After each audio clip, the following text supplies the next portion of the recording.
E vai começar mais um vídeo pro canal.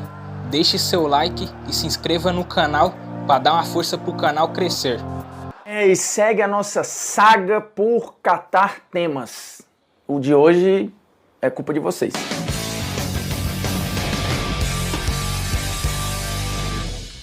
Fala, moçada, beleza? Seguinte, seleção de todos os tempos de canhotos versus seleção dos destros, ou seja, jogadores de perna esquerda versus jogadores de perna direita. E aí essa sugestão saiu da galera, que vocês falam aí que de vez em quando a gente não pega dica de ninguém, que a gente só faz o que a gente quer. Não é verdade, Polêmicas Vazias é um programa altamente democrático, diferentemente do que a gente tem visto aí por aí, né? Mas vamos seguir. Vamos lá, seleção começando com os canhotos, que foi difícil, viu, de fazer. Não foi fácil não. E aí eu fiz o seguinte, montamos aqui um 4-3-3 serelepe, cheio de talento, muita técnica e alguns ótimos nomes que ficaram de fora. Lembrando, entra aqui uma mistura de talento com regularidade, com conquistas, com genialidade, com função, com o diabo 4. E obviamente na seleção só dos canhotos, o lateral esquerdo vai ter que ser canhoto. E o lateral direito, canhoto também. Portanto não estranho, tá? Mas a gente vai explicar aqui as devidas adaptações. Ah, e durante o caminho aí eu vou explicar que tem uns equívocos históricos aí que tem gente que faz, viu? Eu andei vendo lista aí, cometendo um monte de cagada, colocando gente que é canhota no lugar errado, porque o cara não é canhoto, tá? Só pra constar. Então vamos lá. Estou abrindo meu arquivo, né? Porque eu não vou saber de cabeça todo mundo que eu escolhi aqui. Passei horas estudando, mergulhando na história do futebol pra definir a bendita seleção de canhoto e seleção de destro, que não tem esquemas iguais, pra lembrar. Então vamos lá, o 4-3-3 dos canhotos tem Cacilhas no gol. Você sabia que Cacilhas é canhoto? Não sabia, tá sabendo agora. Então nenhum goleiro foi tão bom, tão grande, tão regular quanto Iker Cacilhas, que tinha uma quebrada de perna canhota que era um negócio absurdo. Então ele usou pouco aí os pés, nem era um goleiro fantástico com os pés. Outros foram bem melhores que ele, mas o Cacilhas era bom com os pés, ok com os pés, vai. E era canhoto. Então é ele o goleiro da nossa seleçãozinha aí, multicampeão por tudo quanto passou, campeão no Porto, campeão na seleção, campeão no Real Madrid, um dos maiores da sua época e o melhor goleiro canhoto da história. Poderia ter entrado aí Peter Cech, mas entre o Cacilhas e o Cech não dá pro Cech não. E a nossa linha de zaga formada por Marcelo vai jogar na lateral direita aqui, mesmo sendo canhoto. É um cara que capacidade de construir, né, de segurar a bola, de acelerar, de desacelerar, muita qualidade no passe. É ele o nosso falso lateral direito da seleção. A zaga tem Maldini, que pode ser lateral esquerdo também, se preciso for, mas aqui vai jogar de zagueiro. E Daniel Passarella, um dos grandes defensores da história do futebol argentino. Elegância pura, técnica pura, condução de bola, elegância, visão de jogo, um zagueiro fantástico e canhoto. E o lateral esquerdo, Roberto Carlos, né? Normalmente eu ponho o Marcelo no lugar do Roberto Carlos, porque eu acho que o Marcelo foi mais craque do que o Roberto Carlos, né? O Marcelo pra mim tá na categoria craque. O Roberto Carlos é gigantesco. Mas aqui, como o Marcelo foi pra lateral direita, Roberto Carlos tá na esquerda, então nossa linha de zaga tem Marcelo, Maldini, Passarella e Roberto Carlos. Vamos para o meio campo, hein? Um bom meio campo, com base brasileira. Gerson e Rivelino, capazes de fazer mais de uma função. O Gerson, um grande armador, um cara que na sua época esteve muito à frente com a precisão de passe longo, um cara que foi muitíssimo bem em todos os clubes por onde passou praticamente, principalmente Botafogo e São Paulo, uma referência gigantesca na história desses dois clubes. E na seleção nem se fala, um cara que era cerebral em uma seleção histórica, inclusive já fiz polêmicas vazias sobre a grande seleção brasileira da história das Copas, é a seleção de 70, que tinha o Gerson com esse papel de armador, do passe qualificado no meio, seja curto, seja longo, seja tomando a decisão no início da base da jogada, ou mais próximo do gol, fazendo os seus gols também, um cara com uma potência de chute absurda. Rivelino logo à frente, ou ao lado em vários momentos, por que não? O Rivelino que teve adaptações para jogar na Copa de 70, o Rivelino inclusive em algum momento nem titular era, até o Zagallo assumir, o Rivelino chamado de a patada atômica, com habilidade monumental, e basta dizer que assim, a grande referência da vida do Maradona, né? Então só isso já era fator do Rivelino estar aqui. Então o meio campo tem Rivelino, Gerson, Rivelino, e à frente fazendo um papel ali de, pode ser um ponta de lança, ou pode ser um armador, um meia atacante, porque ele fazia esse duplo papel. Bob Charlton, um dos grandes nomes, se não o grande nome da história do futebol inglês, gênio absurdo, canhoto, condução de bola, elegância, passe de 3 dedos, poder de finalização gigantesco, fundamental na Inglaterra campeã do mundo, fundamental no Manchester, também campeão de quase tudo. Então Bob Charlton completa completa o nosso meio campo. Rapaz, a linha de frente é brincadeira. Messi, Maradona e Puskás. Sim, o Puskás era canhoto, tem gente que esquece. Inclusive, falando aqui de erros históricos, eu vi muita gente nas seleções aí colocando o Nilton Santos como canhoto. O Nilton Santos não era canhoto, o Nilton Santos foi lateral esquerdo, gênio, talvez um dos grandes laterais esquerdos da história do futebol mundial, esteve em várias seleções do mundo na função, mas era destro, então ele não pode estar na seleção aqui. Outro cara que eu vi gente colocando como canhoto, ele tinha qualidade de finalização com a perna esquerda, até driblava com a perna esquerda, mas não era canhoto. Johan Cruyff. E por último, um outro erro histórico também, em várias listas colocando o Di Stéfano como canhoto, coisa que ele não é, tá? Então, se você quiser olhar no YouTube aí, é mole de você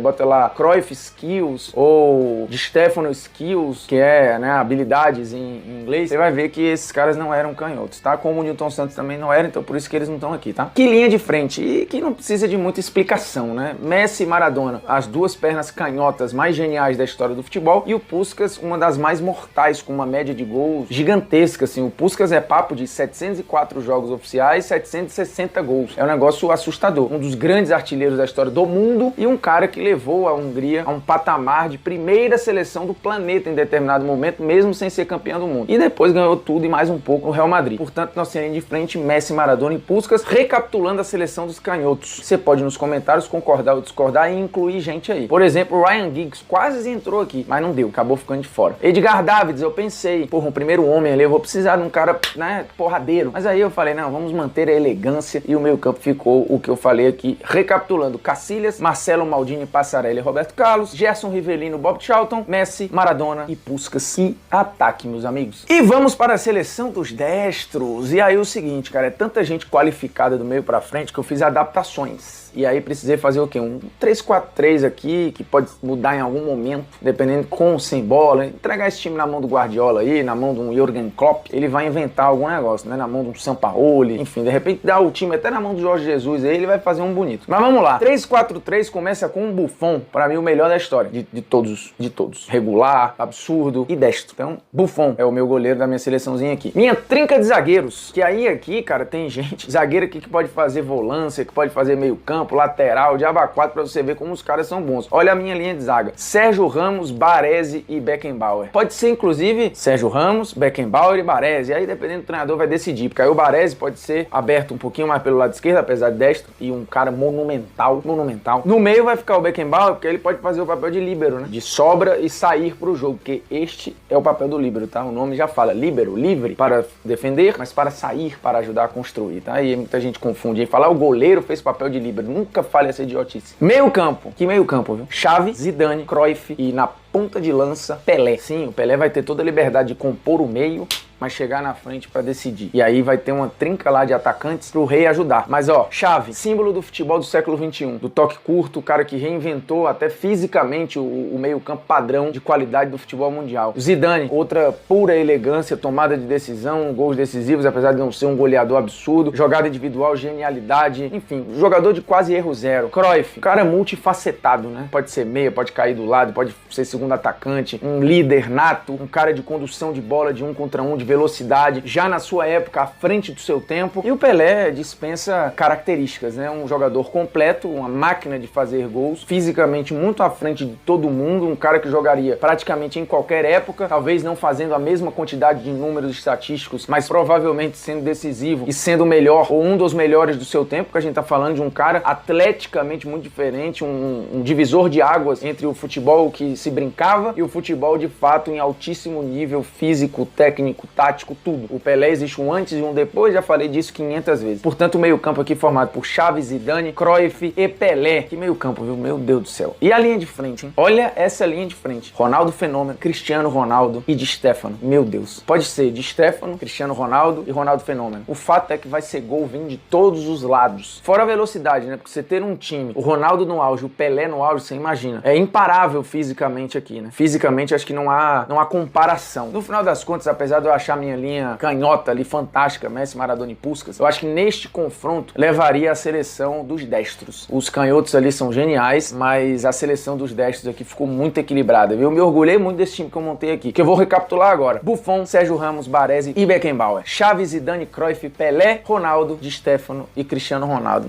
não tem como, gente. Pelo amor de Deus. Esse time de destros é um negócio absurdo. E corrigindo, viu, pra galerinha que vai ver lista aí, vai ver vários erros. Cruyff não era canhoto. Di Stefano não era canhoto. Newton Santos não era canhoto. Poderia, inclusive, ter colocado ele no meu time aqui, mas aí eu preferi abrir vaga no meio campo, porque teve um momento que eu fiquei ali, ou eu tinha que botar o Cruyff ou eu botar o Zidane. Ou eu botava o Xavi ou eu botava o Zidane. Pô, aí eu tinha que cortar o Beckenbauer. Não tem condições, gente. Aí sobrou pro Newton Santos, com todo respeito, a enciclopédia do futebol, mas o meu time é este, as minhas seleções são estas e elas estão aí na tela pra você. A seleção dos canhotos de um lado, a seleção dos destros de todos os tempos do outro lado, e eles em algum momento se encontram aí em outro plano, né? Porque esse jogo nunca vai acontecer. Mas se acontecesse, a minha aposta seria o 3-4-3 comandado pelos destros, beleza? É nóis, tamo junto. Até porque tem um detalhe que eu vou colocar aqui. Vários desses destros aqui, eles tinham muita facilidade com a canhota. O Di Stefano tinha muita facilidade de finalizar com a perna esquerda. Cristiano Ronaldo é a mesma coisa, o Ronaldo é a mesma coisa, o Pelé nem se fala, o Cruyff conduzia até bola às vezes com a canhota. O Zidane menos, mas um dos grandes gols da carreira dele foi com a perna esquerda. O Xavi esse tinha mais dificuldade com a perna esquerda. Beckenbauer, Baresi, Sérgio Ramos, ok, não vai fazer muita diferença ali. Os canhotos, né, é dificuldade. O canhoto, ele tem a limitação. Pouquíssimos canhotos ali tinham facilidade com a perna direita, né? Talvez o canhoto ali que tivesse mais facilidade com a perna direita fosse o Bob Charlton, pelo menos os jogadores de meio campo. Na frente, talvez o Puskás. Os outros, eles iam estar bem tortos aí. Então, a seleção dos destros, pra mim, venceria este duelo imaginário, mítico e fantástico. Chegando ao fim com polêmicas vazias, agradecendo a sua audiência, a sua paciência. E é isso, galera. Esse aqui foi mais um vídeo. Deixe seu like e se inscreva no canal.